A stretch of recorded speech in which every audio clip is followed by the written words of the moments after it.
ako. Nakakatuwa kayo. Ginawa niyong circus ang kamera. First time ever. Ha? Congress, 19th Congress, saka 20th Congress. Circus ang kamera. Picture. Yung mga instructions para maghatid ng pera sa kung kani-kanino, puro verbal. Natatawa doon sa storya na kinikwento niya. Alam mo si Presidente Duterte, and I was a congressman and more or less one of the senior congressmen, siguro nakasalubong ko lang ang Pangulong Duterte ng 2-3 beses na okasyon pa. And masyadong fantastic yung mga kwento niya na kasama siya sa ganitong ginawa. At ang lahat ng gustong marinig at pakinabangan ng mga kasinungalingan mo ay may naghihintay na kwarto sa impyerno. Eto na, ha? Posible raw mapadali itong pagsampa sa plenaryo nitong, ang tawag yung complaint kay BP Sara. COA decision sa confidential expenses ni BP Sara, posibleng ikonsidera sa impeachment. Ipasa nyo na. Huwag na kayong maraming pasakalye. Yan nga ang gusto ni BP Sara para doon siya attend sa Senado. Kasi kung sa inyo lang, alam nyo naman kung ano-ano mga pag-uugali meron kayo Gusto kasi palabasin itong mga ito na yung mga nilabas ni Madriaga, yung sinabi daw ng COA na ipapasaole yung natitirang 73 million. Talaga ba? Kwentuhin nyo lang kami. Baka maniwala pa kami sa inyo at bago natin na pagpatuloy ang ating talakayan at reaksyon at bago natin pasadahan itong mga kasinungalingan, lalong-lalaw na ni Madriaga, lalabas naman ang katotohanan dito isang like, isang share, samahan mo na subscribe at i-bell all mo para all goods tayo dyan. At sa dulo ng ating video, meron tayong shoutout segment doon. Baka isa ka na sa ma-shoutout natin. Ito na nga, posible bang maibalik itong 73 million? Wala pa naman Sino nagsabi? Sinabi raw ng COA. Lilinawin lang natin. COA ang nagsabi, hindi pa naman Supreme Court. May desisyon na ba ang Korte Suprema na ibalik ni BP Sara itong 73 million? Hindi pa naman napapatunayan sa Korte. Mga aligasyon nyo lang yan. Lahat yan, mga aligasyon nyo. At may banat siri doon, mamaya-maya, bibigay ko yung video sa inyo. Yung yayabang nyo, akala ko ba, yung witness nyo, ang siyang dudurog kay BP Sara. Nagkakamali pala kayo, Mukhang yung witness nyo ang sisira sa mga reputasyon nyo dyan. Di ba? Puros kasi kasinungalingan. Yan ang napapala. Ipasok nga natin kung ano yung pag-uusap dito. COA daw. Rosalie, ibig bang sabihin maaaring mapaikli ang pagdinig ng House Justice Committee sa reklamong impeachment? Ela, nasa desisyon ng mga miyembro ng House Justice Committee yung pagtukoy kung meron na bang sapat na probable cause o batayan para mairekomenda sa plenaryo ng Kamara yung pag-aakyat ng reklamong impeachment laban kay Vice President Sara Duterte sa Senado bilang isang impeachment court. Yan ang tugon ni House Justice Committee Chairperson at Batangas 2nd District Representative Jervy Luistro nang tanungin kung meron bang posibilidad na mapaikli na yung pagdinig. Ito ay matapos ng pagdibay ng Commission on Audit ang Notice of Disallowance na inilabas nito sa ginawang paggastos ng tanggapan ni VP Duterte at pinasasauli sa gobyerno yung mahigit 73 million pesos na halaga ng confidential funds noong December 2022. Kabilang sa mga aligasyon ng impeachable offense laban sa Vice Presidente yung matinding paglabag sa konstitusyon at pagsira sa tiwala ng publiko dahil sa umano'y maling paggamit ng confidential funds. Yun ang sabi nila. Of the Vice President. Yun ang sinasabi nila na pagsira sa reputasyon. Hindi nyo ba alam, mas gusto ng taong bayan yung ginagawa ni BP Sara? Kesa dito sa mga magnanakaw ng mali-maleta? Isang issue, dalawang issue, ha? Tatlong issue hanggang pinadami na lang ang issue patungkol kay BP Sara na wala silang patunay. Hanggang ngayon, tingnan nyo sa kamera, nagpipilit. Si Madriaga, siraan si BP Sara. Wala silang magawa. Kumuha sila ng mga witness, imbis na silang bigyan ng magandang credit. Oo. Parang bumabango pa ang pangalan ni BP Sara.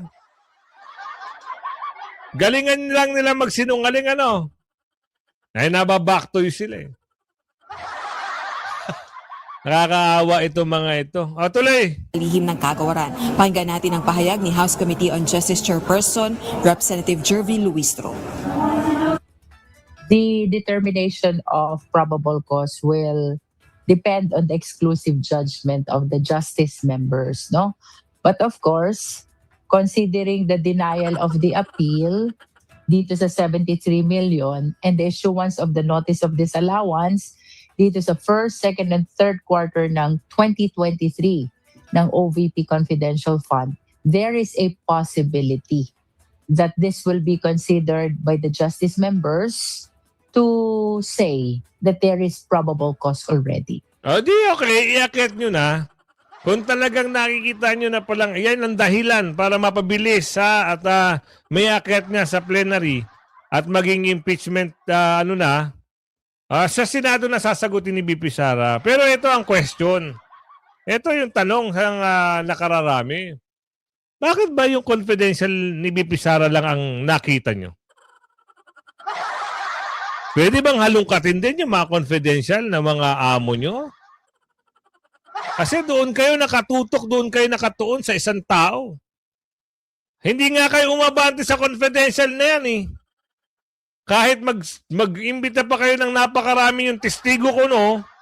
Hindi umabante yung confidential. Ano naman ang sinisilip nila? Eto, dito sila nakatutok. Saan? Oo, yung SALN ni BP Sara. Doon yung AMLAC yung pinagmamalaki nila ngayon. Sa April 22. Yang AMLAC na daw yan ang magsasabi kung talagang merong mga pandudurobo. Kasi susuriin kung may mga malaking pera, may labas-pasok na pera, kung may nakatagong pera. Baka mamaya mapahiya na naman kayo. Baka na naman ang utak na naman yan, yung producer, director na naman yan, si Au-Au. O si Trililing. O kita nyo, lumalabas ng director niyan at producer, si Dilimaw, at si Au-Au, doon kay Madriaga. Bakit? October pa lang, pinaplansya na pala itong witness. Witness ko, no? Nung nandun na sa kamera, doon sa inyong hearing, nag-iiyak, hindi na alam ang kasunod sa script. Samantala, inaasahan na ng House Justice Chairperson ang reaksyon ni VP Duterte sa ginawang pagdinig ng panel sa reklamong impeachment kahapon. Inaakusahan ni VP Duterte na ang ginawang proseso ng komite ay nagpapakita umano ng tunay na ugali ng ilan sa mga miyembro nito. Tila abuso at katiwalian lamang ang kayang gawin. Iginiit din itong ang unang impeachment case ay nabahira ng mga paratang ng panunuhol na kinasasangkutan umano ng ilang House members at ang ikalawang impeachment umano ay hindi rin naiiba rito. Tama yung sinabi niyo sa statement na yan. May bahid politika. Ginamit ng impeachment para kumaban. Nakalahad yung mga dorobo. Bayaran ng kanilang amo. Yan ang sabi ni Aling Ledesma. Di ba? Sinabi rin sa statement yan na isang kongresista merong nakikinabang.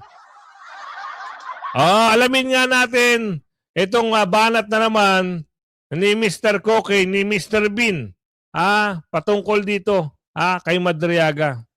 Links that the House Justice Committee may have to subpoena ad testificandum in order to be able to, para medyo buuin po yung kwento. Like what you were saying about Attorney Kilala, sir.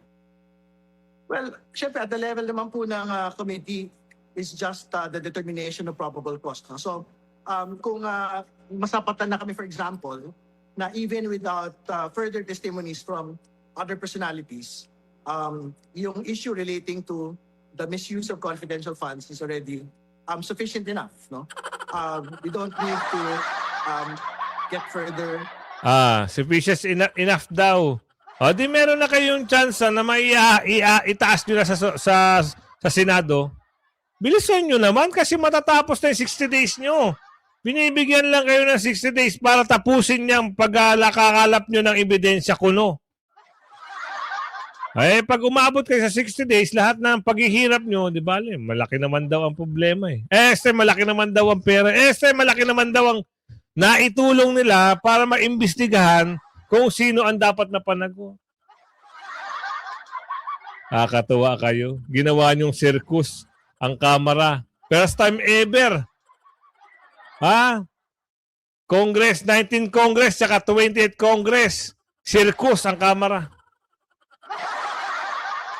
Kaya nga ibang mga congressman nagtatanong na saan ba malapit na kulay green? Testimonies from others. And more importantly, it is not just naman po the testimony of Mr. Madriaga which will competently explain yung misuse po ng Nag-iiyak nga si Madriaga doon. Paano naging competent? Explain. Wala nga maintindihan sa sinasabi. Yung pagdi-deliver daw ng pera, puro hearsay lang. Wala nga sila mapakitang picture. Wala nga sila mapakitang karakter. Sinong karakter ang tumanggap. Puro kwento lang. Pag nagtanong ang isang congressman, ang sasagot, nabalitaan lang sa TV. Hindi ka kilala. Hindi alam kung kailan petsa.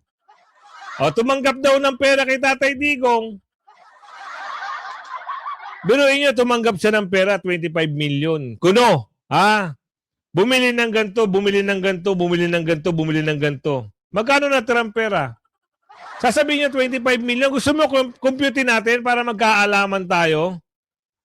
Kasi merong sinasabi sila na tumanggap sito mula kay Tatay Digong ng 25 million para saan? Ibili. Para ibili daw ng sasakyan. Gusto nyo kumputan? Para magkaalaman tayo, ayon sa dokumento, may halagang 25 million. Umano'y natanggap pero nang isa-isahin. Ang gastos, tila malaking bahagi ng pera ang nawawala. Sinungaling ito si Madriaga 25 million. Okay. Breakdown. Para magkalabasan. Bumili ng dalawang Harley Davidson na motorsiklo, umabot ng 4.5. Computin natin 4.5. Ilalapit ko na dito yung calculator ko. 4.5. Dinagdagan pa ito ng dalawang Ducati na may kabuuang halaga na 6.3. Plus 6.3. 4.5 4.5 plus 6.3. 10.9 na. Tapos, may 7 NMAX na nagkakahalaga ng 1.05 million plus 1 sabihin natin 1.5 million na lang. Para hindi tayo malito. 12.4 pa lang. 150 kasi yung isang NMAX daw kuno. Tapos, kung susumahin lang lalabas, parang kinumpute ko na 1.5 yung motorsiklo na NMAX. Kung susumahin, 12.4. Ibig sabihin, may natitira pa. Asan yung natitirang pera ng 25 million? Galing talaga. Computation pa lang, palpak na yung mga witness nyo. Diba? Tapos gagawa ka pa ng kalokohan na yung kahantungan yan, nasa loob ka. Hindi pa malaman kung kailan ka lalabas. 25 million. Pumasok sa bangko mo, sinasahuran ka ni Tatay Digong. Kung, halimbawa, sinasahuran ka ni Tatay Digong, kasi kiniklaim niya meron siyang 25 million na tanggap para pambili ng mga motor Asa rin natitirang pera? Tapos gagawa ka pa ng katarantaduhan O ngayon, nasa oblo ka. Tapos paniniwalain mo yung tao. Ha? Paniniwalain mo yung tao. Wala na. Sira ang kredibilidad. O, tuloy mo. confidential funds kasi nga, which is also the developing story today. Yeah. The Use COA COA. Commission proper had already issued a decision with finality on the 2022 confidential fund, no, of the OVP. So talagang pinapasoli na po ito kay Vice President Sara Duterte, sa kanila pong Chief Accountant at sa kanila pong Special Disbursement Officer. Sino nagpapasoli? Tignan mo yung Korte Suprema kung meron sila meron dokumento na pinapasauli. Wala pa. Kwento nyo lang yan. Diba? Ano sabi? Wala pa naman ganun ang bagay O, i-type nyo, hanapin nyo sa Google. Pinapasauli na ba yung natitirang confidential fund na natira? O na misuse daw kuno? Wala ka ng bugi. Puro kasinungalingan na lang lahat. Kaya ngayon pati ito si Aming o si Ate Amy ay galit na rin. Gustong manakit. Sinungaling ka, Madriaga. Yan ang kanyang banat. Tuloy, mamaya bibigay ko si Ate Aming sa inyo. And that alone, is that an impeachable offense, sir? Well, I think that constitutes betrayal of public trust. Hindi ba? Kasi yung confidential funds, so, talagang very strict po yung paggamit yan. Dapat hindi mo yan ginagamit for a non-confidential nature. Lalo Kung nakakakuha na pala kayo ng ebidensya at nakakabuo na kayo ng anong tawag dito, ng report nyo, di sige na, impeach nyo na. Huwag nyo nang patagalin kasi nahihirapan na yung taong bayan eh. Sa inyo, pinagtulong-tulungan nyo si BP Sara, isa lang naman siya. Diba? Kung yan ang paraan nyo, sinasabi nyo na yung misuse of confidential fund ay nilustay, di kayo pagtulong-tulungan na kayo, magbotohan na kayo, kumuha na kayo 1/3. Meron nagsabi, sobra pa raw yung 1/3 eh. Walang problema. Harapin niya ni BP Sara sa proper venue. Pero sa inyo, sabi ko nga sa iyo, di ba, noon pa, hindi kayo makita ng BP Sara. Mamumuti ang mata nyo. Kakaintay kay BP Sara. Hindi darating dahil kangaroo court yan o kaya circus ang tema ng hearing na yan. Alam ni Mike Defensor kung ano yung mga planado, mga planchado na nito, mga banat nito eh. Puro walang katibayan, pati sasabihin ko sa inyo, pati si tawag nito, kung Attorney Paulo Salpanielo, attorney, alam din na Kuya Goods, puro kwentong kutsero lang lahat ng binitawang salita ni Madriaga. Ang daming nagsiiyak eh. Bakit? Napahiya sila eh. Di ba? Totoo? Ang problema kasi kay Ramil Madriaga, dito sa mga mabibigat na aligasyon niya, laban kay VP Sara, laban kay Pangulong Duterte, pati laban kay Ombudsman Martires, pati si Attorney Ryan Kilala, sinabi niyang tumanggap ng pera, wala siyang katibayan. Yeah. Laway lang ang puhunan niya. Napaka-convenient nito para sa sinungaling kasi wala nga siyang ebidensya eh. Yung mga delivery ng pera, cash. So wala daw ebidensya. Kahit picture, wala. Hindi katulad ng mga 18 Marines or 18 retired AFP members na nakapagpakita ng mga resibo. May picture. Yung mga instructions para maghatid ng pera sa kung kani-kanino, puro verbal.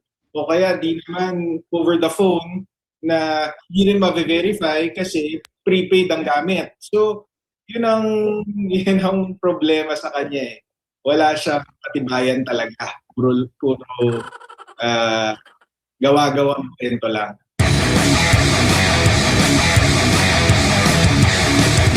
Attorney, kumusta naman po? Kasi, nako, marami ding nagulat doon sa naging pahayag. Siguro, ilan lamang nagulat. Depende po. So kung ano pong magiging reaction po nila doon. Sa kanyang sinabing yung 125 million peso na confi funds ng Vice Presidente ay ginastos o na-dispose in less than 24 hours. Attorney, ano ho bang reaction po ninyo doon? Well, yung whether Sa inyo, nagulat 125 million nagastos within 24 hours. Kundi ba naman Mongol, kundi ba naman onggoy itong si Madria? Nakakatawa, no? Gumagawa na sariling kwento. Bagay, yun ang hinain sa kanyang script. Wala tayong magagawa dyan. 125 million in just 24 hours. Ubus.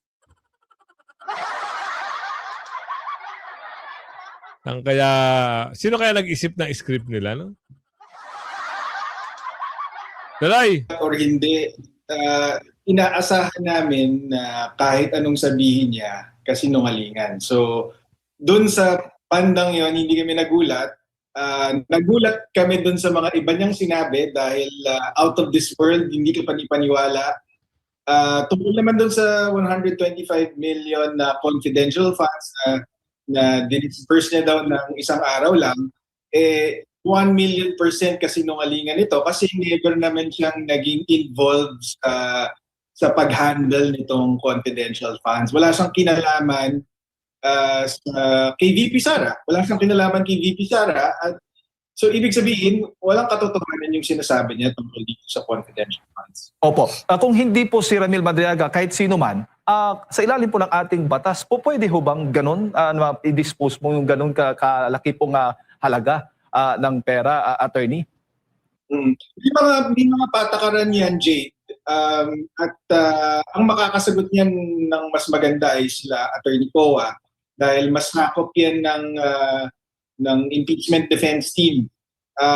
Dito, basta ang alam ko kay Madriaga is never niya naging kilala itong hindi sila magkakilalang personal nitong si VP Sara. Hindi siya nagtrabaho para kay VP Sara. So nangangahulugan na imposibleng pinagkatiwalaan siya ng ganito kasi na pag-handle ng confidential funds. Po. Isa din po, kabilang Ano din po. yan Si Madriaga parang ano lang yan parang head lang siguro ng mga campaign. Isa lang siya sa mga ganon. Kaya siguro may pagkakataon na nakadikit kay VP Sara. At saka pinagmamalaki nila yung picture daw. Nagpabati daw si Madriaga. Kaya close daw sila. Nakanagtipakalong ka. Baka masampal ka ng katotohanan. Marami kayong binabati ni VP Sara. Tsaka si VP Sara, pag may mga nagpapa-shoutout, sina-shoutout niya. Ganyan si VP Sara. Lalong-lalo sa mga vloggers na medyo nakakadikit sa kanya. Totoo yan. Ma'am, VP Sara pa shoutout naman. Shoutout sa channel niya ganito. Hindi nyo napapansin nung magkasama sila ni Alvin. Ni Alvin Tourism. Shoutout kay Alvin Tourism. TV. Ganyan. Sa mga malalapit na mga vloggers.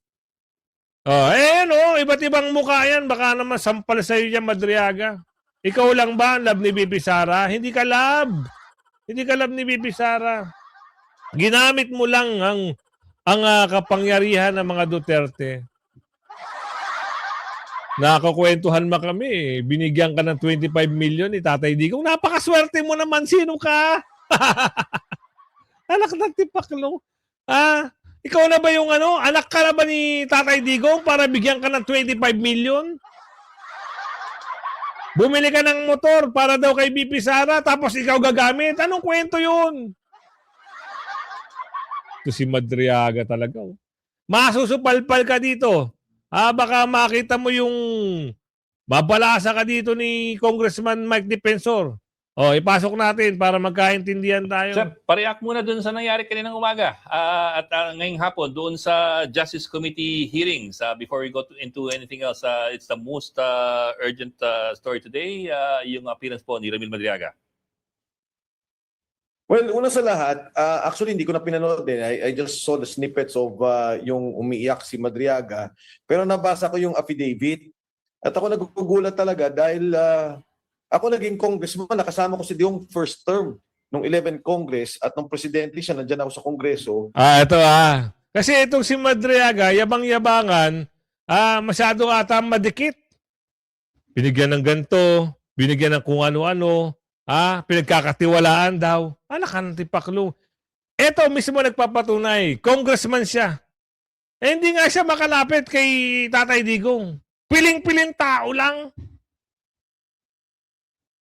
Parang barkadang-barkada itong si Madriaga, lahat kasama siya sa lahat ng usapan. Kaya nagugulat ako, natatawa doon sa storya na kinikwento niya. Alam mo nung si Presidente Duterte, and I was a congressman and more or less one of the senior congressmen, siguro nakasalubong ko lang ang Pangulong Duterte ng 2-3 beses na okasyon pa. And masyadong fantastic yung mga kwento niya na kasama siya sa ganitong ginawa, kandidatura, binigyan siya ng pera, binigyan siya ng ganito. Talagang kagulat-gulat at nagugulat din naman ako dito sa Justice Committee.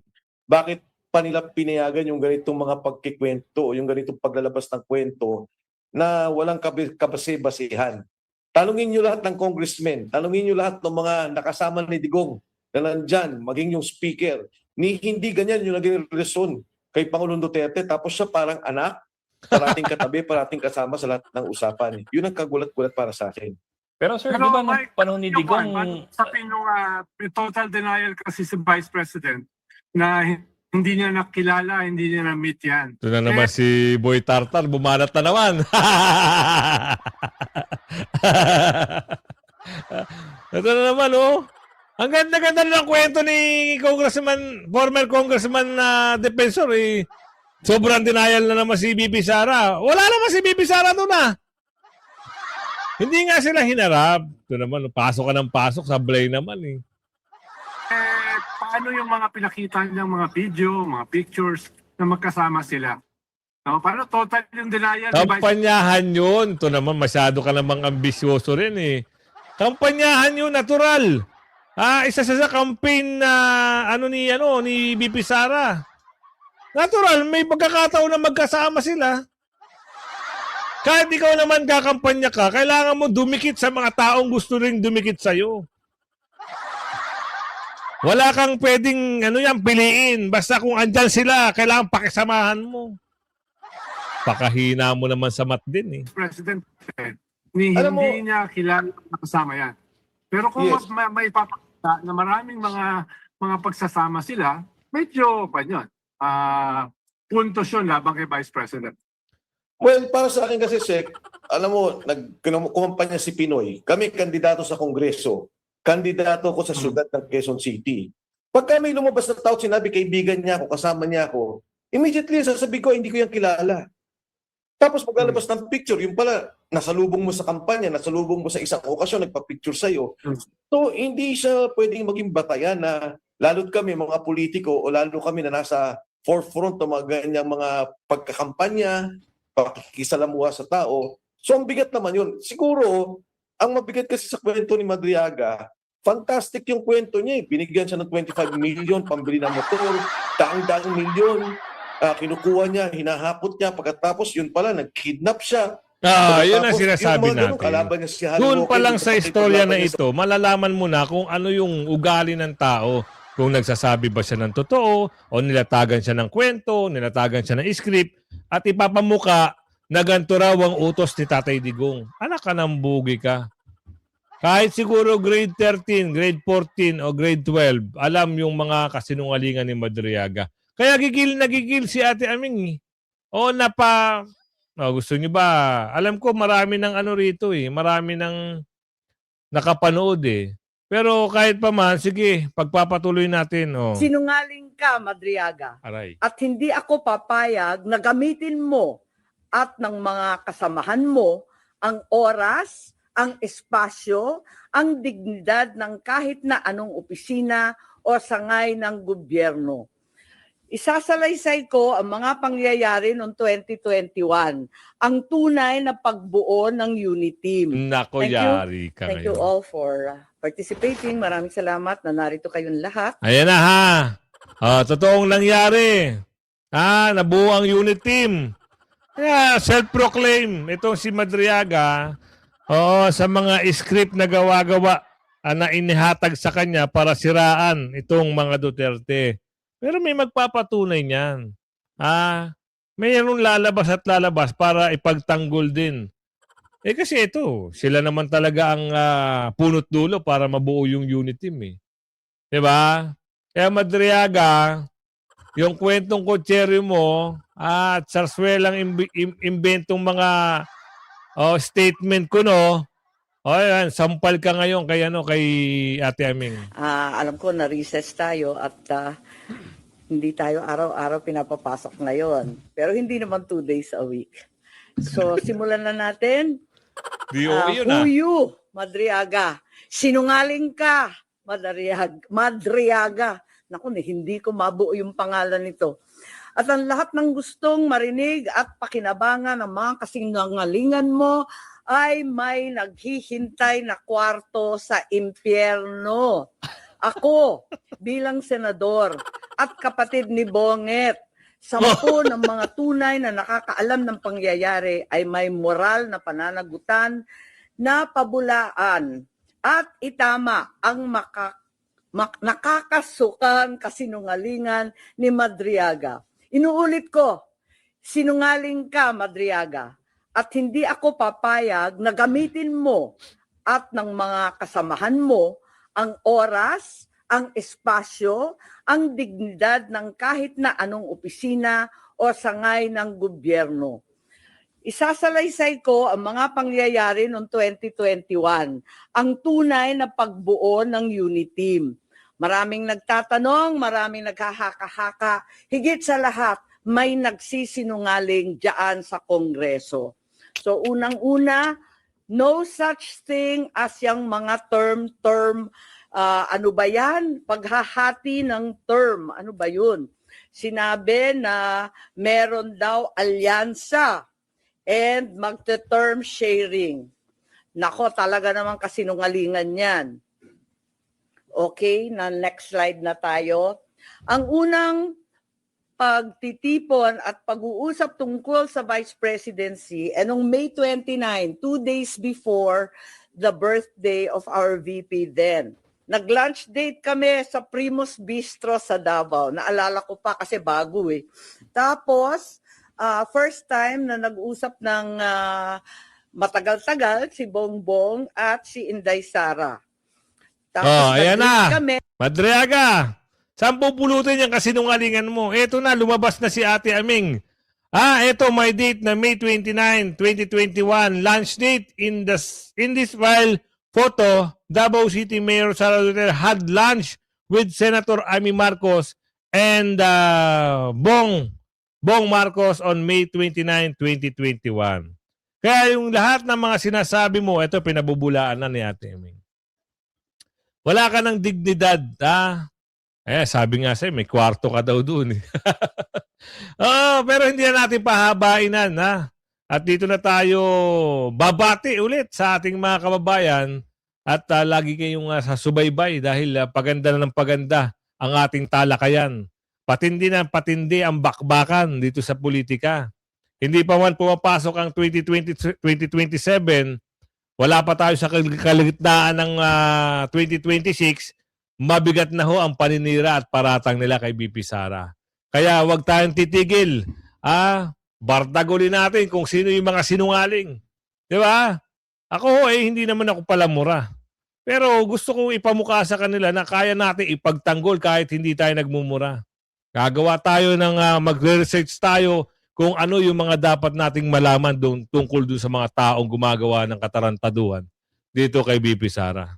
Mantakin nyo gumawa ng kwento. Sinabi na pala ng abogado ni Madriaga na si mismo, si Dilimaw, ang pumasok sa oblo. Hindi sa sinulatan ni Madriaga, kundi nakausap itong si Dilimaw doon sa abogado ni Madriaga. Alright? Eto na tayo. Shoutout tayo, shoutout. Mula kay Johnny Guivaras, nanonood sa madalas. Shoutout po, sir. Johnny Guevara Senior, yon. Shoutout po sa inyo. Kay Ma'am Felicia de Galcia, nanonood siya mula Laguna. Shoutout po. Felicia de Galicia, yon, sorry. Shoutout po sa inyo. Tomasito Quintua mula South Cotabato. Shoutout, sir. Ingat kayo. Dolito Sevilla, nanonood siya mula Surigao del Norte. Shoutout po. Messi Juan. Sir, dapat Director Yap gumawa ng script. Ayan, shoutout po sa inyo. Ay Castellanes. Shoutout po. Lagi po sila nanonood. Shoutout po, Sir Inday Natividad. Shoutout po. Berlita Kayanong. Shoutout po sa inyo. I love it. Ayan, shoutout po sa inyo. Virgin City Miha. Ayan, shoutout po. Maria Grace Pascual, shoutout po. Willie Peñales, shoutout po. Luloy Salvador, shoutout po ng bonggang-bongga. Jigs TV, shoutout po.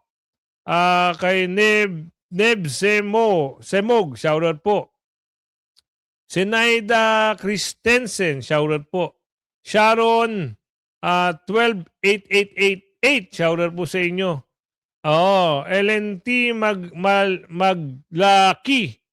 Ano ba? Elenita Maglaki. Yan, shoutout po sa inyo. Brenda Gonzalez, shoutout po. XYZ, shoutout po sa inyo. Jeffrey San C. Ayan, shoutout po sa inyo. Anong merong company kayo, Marcoleta, Kuya Goods, Este Goods? Ay, ano daw? Anong merong company kayo? Anyway, dito na tayo. Edgardo Arcangel, shoutout po sa inyo. Larida, shoutout po. Nadkaliev Vlog, shoutout po sa inyo. Shuden Nase, shoutout po ng bonggang-bongga. Safeguard, shoutout po. At Edwin Kilyasado, shoutout po sa inyo. Meron pa ba? Ayan, kung umabot ka sa video natin ito, hanggang sa muli ako'y naglalambing. Pakilike and share ang ating video. Hanggang sa muli. Bye-bye!